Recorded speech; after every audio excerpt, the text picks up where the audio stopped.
Hello. The Divine Code reading for September 16th, pages 201 and 202.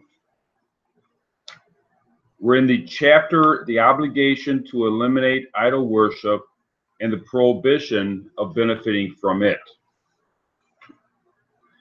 Topic number 4. A statue or any other form that is made of an actual idol by a Gentile is forbidden as soon as it is created. As it says in Deuteronomy 7:25, the statues of their gods you should burn in fire.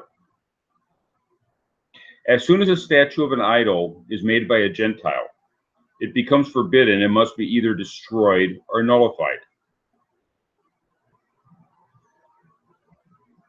So based on the verse in Deuteronomy 7:25, the idols, the statues of idols are automatically consigned to the fire, unless they can be nullified.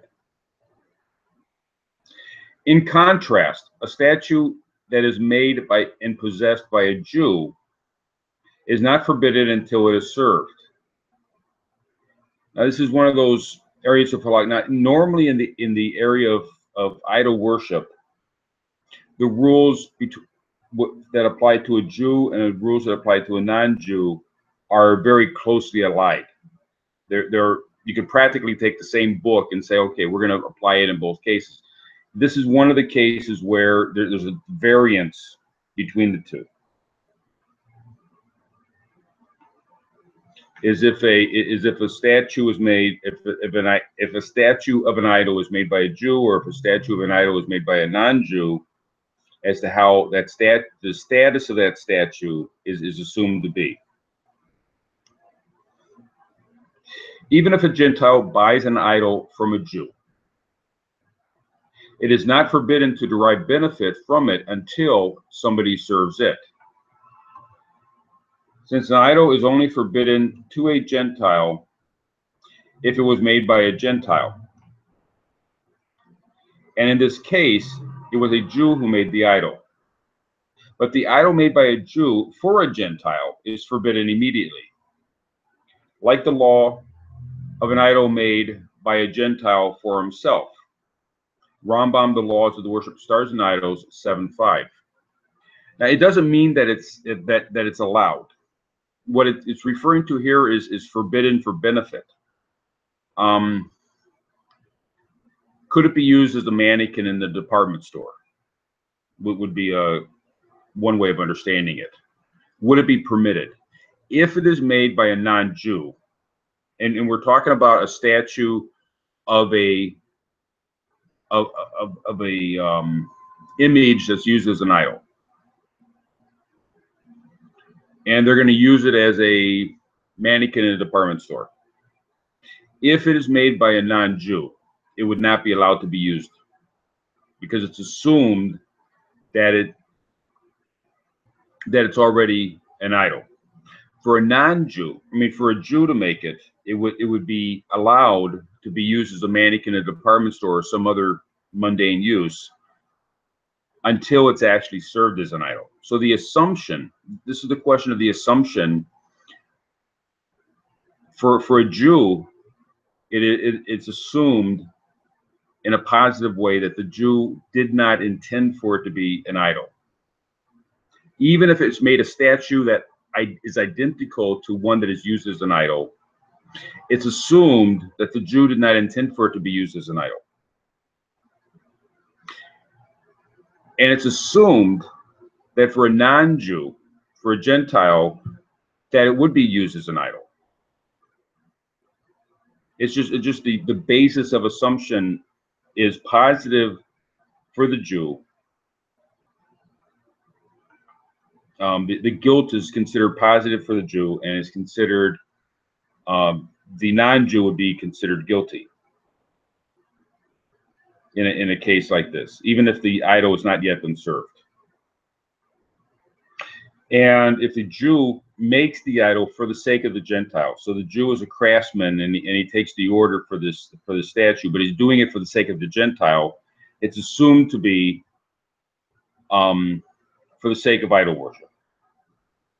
And if this is where it gets interesting, is that if the Jew makes the idol for his own business, and then he sells it to a non-Jew, it's still the statute still maintains the status of not being served until the Gentile actually serves it. Even if the domain the domain has changed over to the non-Jew, the statute still maintains the former allowance until the Gentile, if the Gentile serves it, then it changes status.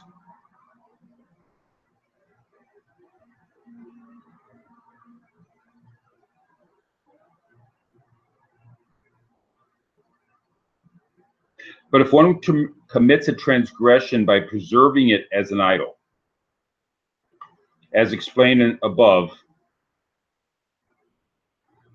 in yesterday's reading, it is only a matter of permitted use and benefit is to damage it to the extent that the features of the idol are destroyed. For example, the metal idol may be sold to someone who will definitely melt it down and utilize the metal for some other use. So there's ways of nullifying idols, and that'll be discussed more further on in this chapter. It's permitted for use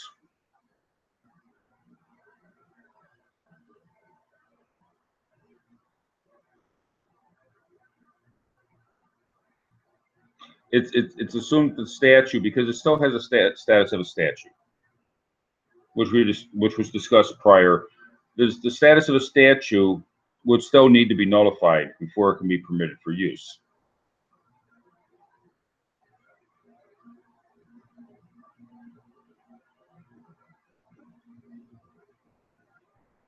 Objects that are prepared to be used in serving an idol or to beautify it, whether belonging to a Jew or Gentile, are not forbidden until they're actually used for these purposes. So if you have items, accoutrements, there's decorations for the idol, or there's items that are used in service of the idol, tongs and knives and whatever else might be used in the service of the idol, that if they're made, they don't have the status of being forbidden until they're actually used. Even if they're made by a Gentile, they don't have that forbidden status initially, the way that a statue would. Rambam, the laws of the worship of stars and idols, 7:4, Shulchan Aruch Yeridea, chapter 139. Topic number 5. One who makes idols for others, even though it is forbidden for him to do so, as was explained at the beginning of the chapter. It is permitted to keep the profit he earns. Rambam, the laws of the worship of stars and idols, 7:5. Even if he made an idol for himself, so it is forbidden to preserve and benefit from, it must be destroyed or nullified. If he transgressed and sold it as an idol, he is permitted to use the money he received from the sale. Likewise, if one exchanged an idol that is not yet nullified for something that is not an idol, although he has transgressed, after the fact it is permitted to derive benefit from the item that he received in exchange for the idol. Rambam, the laws of the stars of worship and idols, 9:18, Shulchan Aruch Yeridea, chapter 144, and Shach Yeridea, 144:2. So we would not be permitted, a non-Jew is not permitted to sell the idol. It's not allowed for benefit. One of the items of benefit, besides a mannequin in the department store, one of the other items of benefit would be to sell it. The non-Jew would not be allowed to sell it, but if he did sell it, he's allowed to use the money. The money itself is not forbidden for use.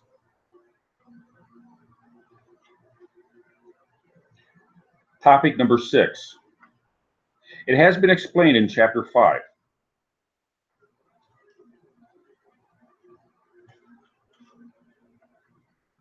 that it is forbidden for a person to make forms of humans or angels for decoration, with complete three-dimensional bodies and correct human features, or to preserve them.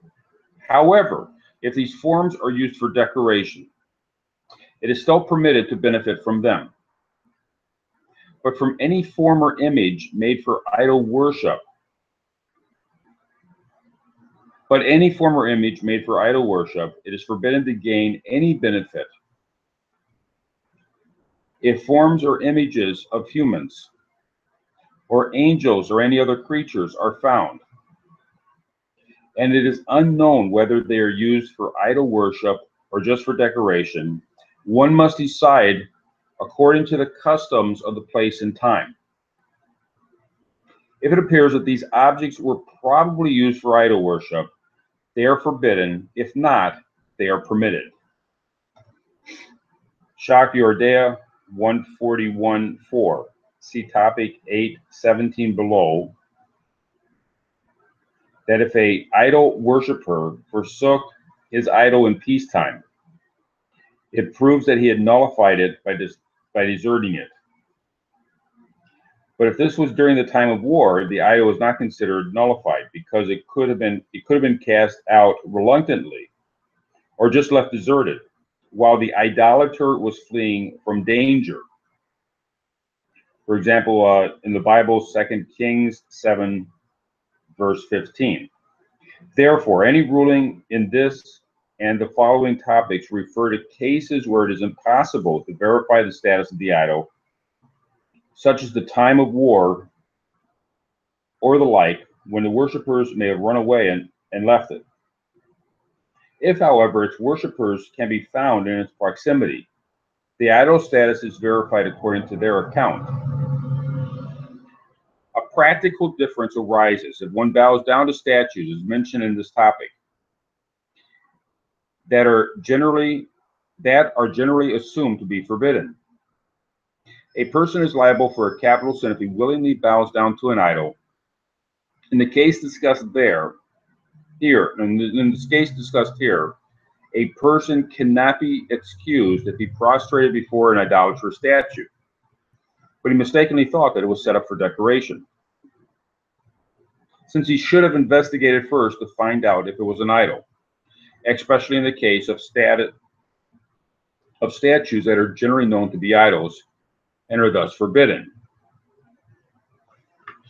as was explained earlier.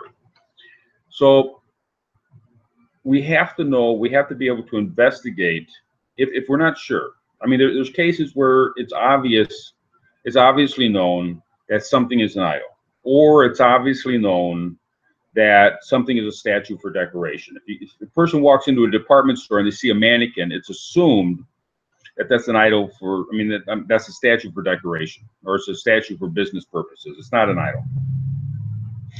If a person goes into a temple, it's assumed that the statue in the temple is an idolatrous statue. If a person goes into a park, it may not be sure, may not be certain. Therefore, these are things that have to be investigated. They have to be known whether or not. Now, in the case of bowing down, it's a little unclear as to why a person would bow down in front of a non-idolatrous statue. People don't usually go into a department store and bow down before a mannequin. And usually they don't do that in parks either, where a statue is placed for decoration, for memorial purposes. Person would not normally bow down, whereas they might bow down in a temple. If there's an uncertainty, the case relies the responsibility lies upon the person bowing down. They have to investigate it. Similarly, the person that wants to use an idol for benefit, they want, they see a statue and they want to sell it. It's a discarded statue. They want to sell it, or they want to use it as a mannequin in the department store. They got to find out first whether or not it's been used for idolatry. And it's on that person to do the investigation. And sometimes if a person digs up an archaeological dig and they dig up a statue, it's in a temple, it's pretty assumed it was used for idolatry in the ancient days. Now, it may not still be something that people use, but this all has to be investigated. And if a person goes into a town after a war and everyone's run away and they're not coming back, and a person needs to understand whether or not what this or that item is and what they're permitted to do with it. And it has to be, today, if we walk into a park today, we assume that the statues are for decorative purposes. And there's a case here in Chicago where there's a statue up on the top of a building, the Chicago Board of Trade. And it was done in a neoclassical style where the entire street is designed to look like a temple. And the statue on the top is like at the end of the street, where it's right in the center of the street, and it's at the top of a tall building, and it's of an ancient goddess of grain, a Roman or Greek goddess of grain. And it doesn't actually have any facial features because nobody expected buildings to go up high enough they would have to put facial features on it. But from the ground, it looks like a temple with an idol in the middle of it. That would be an area which would have to be investigated. What exactly is going on here? Because it looks like it's an idolatrous statue. Is it idolatrous, or is it meant to be decorative? That would require investigation. And that's what it's talking about here, the necessity for investigation.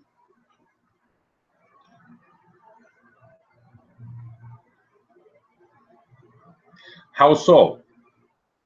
Any human figures found in villages of idolaters are forbidden for benefit, because it is assumed that they were made for idol worship, as figures in such villages usually are. Human figures placed at the entrance of a city.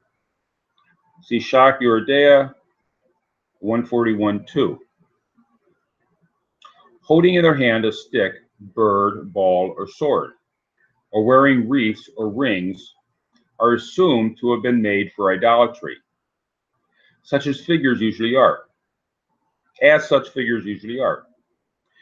Therefore, they are forbidden for benefit unless they are nullified.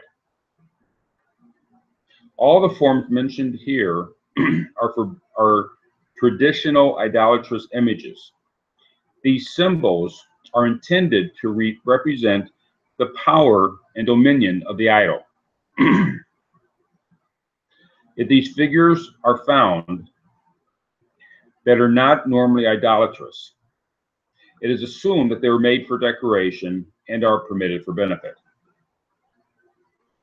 And that would be a lot of the neoclassical style of 100 years ago, 80 years ago, when that people were kind of harking back to the ancient Romans and Greeks for decorative use.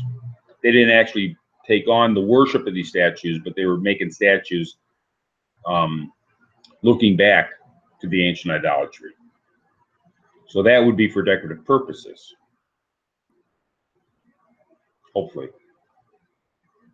Rambam, Laws of the Stars of Worship and Idols, 7.6, Shulchan Aruch, Yordea, chapter 141. Thank you.